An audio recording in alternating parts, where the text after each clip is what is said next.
लाहौर का वेदर बहुत ज़बरदस्त है, लेकिन लाहौर की मैं इसलिए बात करती हूँ क्योंकि मैं खुद लाहौर में हूँ। लेकिन वैसे ओवरऑल मुल्क के मुख्तलिफ इलाकों में वेदर खासा प्लेजेंट हो चुका है।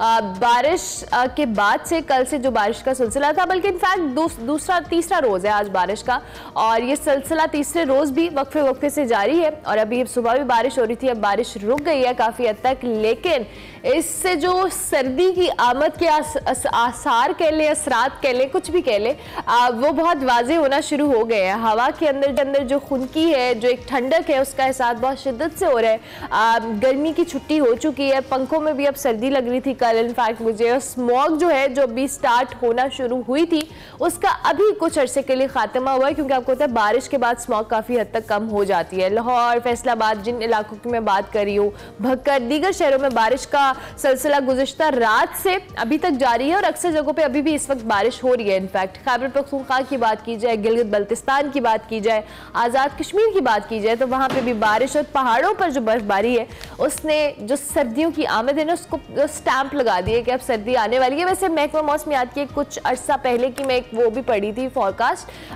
कि इस बार अक्टूबर में जो है वो सर्दी बहुत जल्दी पड़ेगी और बहुत ज़्यादा पड़ेगी, क्योंकि जो गर्मियाँ हैं वो बड़ी लंबी होती हैं और सर्दियों का हमें इंतज़ार बहुत शिद्दत से रहता है, क्योंकि सर्दी का जो ड्यूरेशन है या टाइम स्पैन बड़ा कम होता है। अब तो उसको आप भरपूर तरीके से एंजॉय करें जी। इस्लामाबाद में भी वेदर बहुत अच्छा है, आई हर्ड, और सुबह मैं कुछ लोगों की स्टोरीज भी देख रही थी।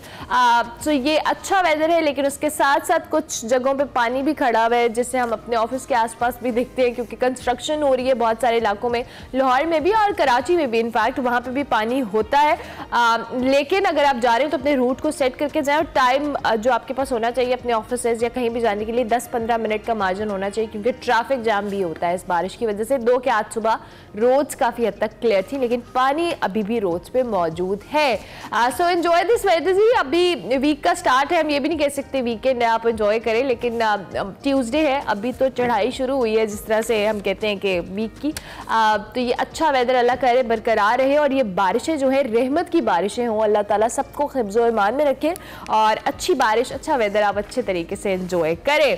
अच्छा जी, कल मौसम की तो हम बात करें, ऑस्ट्रेलिया के लिए जो वर्ल्ड कप का मौसम है, अल्लाह अल्लाह करके 2023 की पहली फतह ऑस्ट्रेलिया ने हासिल कर ली है। काम ऑस्ट्रेलिया की बात कर रही है, और ये कहना पड़े कि अल्लाह करे ऑस्ट्रेलिया जीत जाए, लेकिन बिलाखिर ऑस्ट्रेलिया ने जो विक्ट्री हासिल कर ली है। श्रीलंका की टीम अभी तक जीत का मज़ा नहीं चख सकी है जनाब। लखनऊ में मैच खेला गया और श्रीलंका को 210 रन का टारगेट दिया गया, ऑस्ट्रेलिया ने दिया, जबकि जो हदफ है 5 विकेटों पर ही 36वें ओवर में हासिल कर लिया। और जो वहाँ की बैटिंग लाइन थी बड़ी ज़बरदस्त थी, Australian batting line. Mitchell Marsh ने भी 52 उन्होंने भी 40 रन की इनिंग्स खेली और बैटिंग की। इसके साथ साथ मुख्तलिफ प्लेयर्स जो हैं वो भी अच्छा परफॉर्म करते रहे ऑस्ट्रेलियन। इस पर हमने चूँकि इन डिटेल बात करनी है, लेकिन कल ऑस्ट्रेलिया की फतह से एक बात साबित हुई कि जितनी भी स्ट्रॉन्ग टीम हो, इंडिया के अंदर ये जो वर्ल्ड कप हो रहा है कुछ भी हो सकता है। मतलब उस दिन अफगानिस्तान ने इंग्लैंड को इतना बड़ा अपसेट किया इस टूर्नामेंट के अंदर, इस वर्ल्ड कप के अंदर, और कल ऑस्ट्रेलिया की जानिब से हुआ। श्रीलंका के लिए अभी तक जो कह रहे हैं ना, उनकी भी जीत उन्होंने नहीं देखी है इस वर्ल्ड कप के अंदर। लेकिन वर्ल्ड कप में 42 जो डिफीट्स हैं या शिकस्त की बात करें, तो श्रीलंका ने जिम्बाब्वे का जो रिकॉर्ड है उसको बराबर कर दिया। ये मैंने अभी अखबार में पढ़ा, तो मैंने कहा आपके साथ शेयर कर लिया जाए। दूसरी जानिब जी, हम अपने मैचेस की बात कर लेंगे, क्योंकि हमारी टीम भी इस वक्त लखनऊ के अंदर मौजूद है, और वहाँ पे वो खाने खा रहे हैं बड़े मज़ेदार किस्म के। लखनऊ में मैच हुआ है, बैंगलोर में हमारी टीम इस वक्त मौजूद है और वो खाने खा रही है। कल ये फुटेजेस आए जिसमें टीम आपको देख सकते हैं, बाबर आजम हो, हारिस रऊफ हो, ये किसी होटल रेस्टोरेंट में गए हैं, वहाँ पे इन्होंने इतने मज़ेदार किस्म के खाने खाए। कल मैं एक न्यूज़ चैनल पे रिपोर्ट भी देख रही थी, बड़े ज़बरदस्त इनके खाने हैं जी बैंगलोर के। इनकी जो थालियाँ हैं, इनके जो लवाजमात हैं, उसके साथ वो बड़े ज़बरदस्त। उसने पहले हैदराबाद से ये बिरयानियाँ और दीगर जो इनके लवाजमात हैं वो खा कर आए, और अब ये बैंगलोर में मौजूद है हमारी टीम।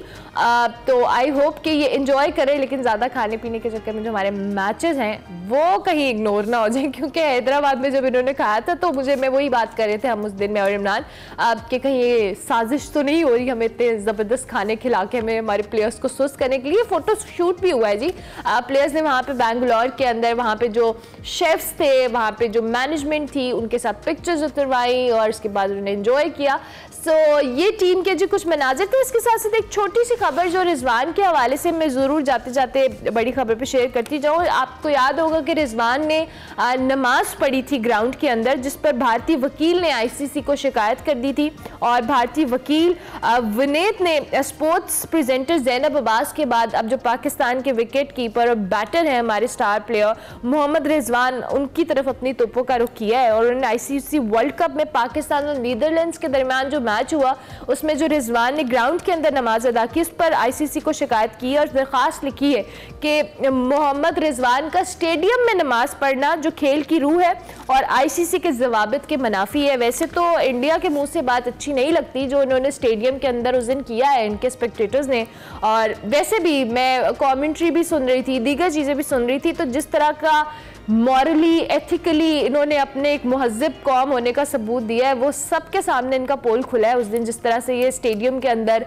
जय श्री राम के नारे लगाते रहे हमारे बैटर्स को देख के, हमारी बॉलिंग जो हमारे बॉलर्स गुजरे थे पवेलियन की तरफ, जो प्लेयर जा रहा था उनको जिस तरह से ये क्राउड बुली कर सका, इन्होंने उनको बुली किया और उसके बाद अब ये शिकायत करना बनता नहीं है। वैसे इन वकील साहब को मुझे लगता है कोई और काम नहीं, केसेस वेसेस नहीं मिल रहे। पहले ज़ैनब अब्बास को पीछे पड़ गए थे, अब मोहम्मद रिजवान के पड़ गए, लेकिन आईसीसी को इस पे खुद सोचना चाहिए कि इस तरह की दरखास्तें, इस तरह की शिकायतें और सोशल मीडिया पर कैंपेन्स हमारे प्लेयर्स को लेकर तो एटलीस्ट नहीं होनी चाहिए अगर आप खुद इतने क्लियर नहीं हैं। ये थी जो होगी क्रिकेट की बात, लेकिन दूसरी जानिब जो हमारी पॉलिटिकल खेल है ना उसमें बड़े ट्विस्ट आते हैं, ट्विस्ट एंड टर्न।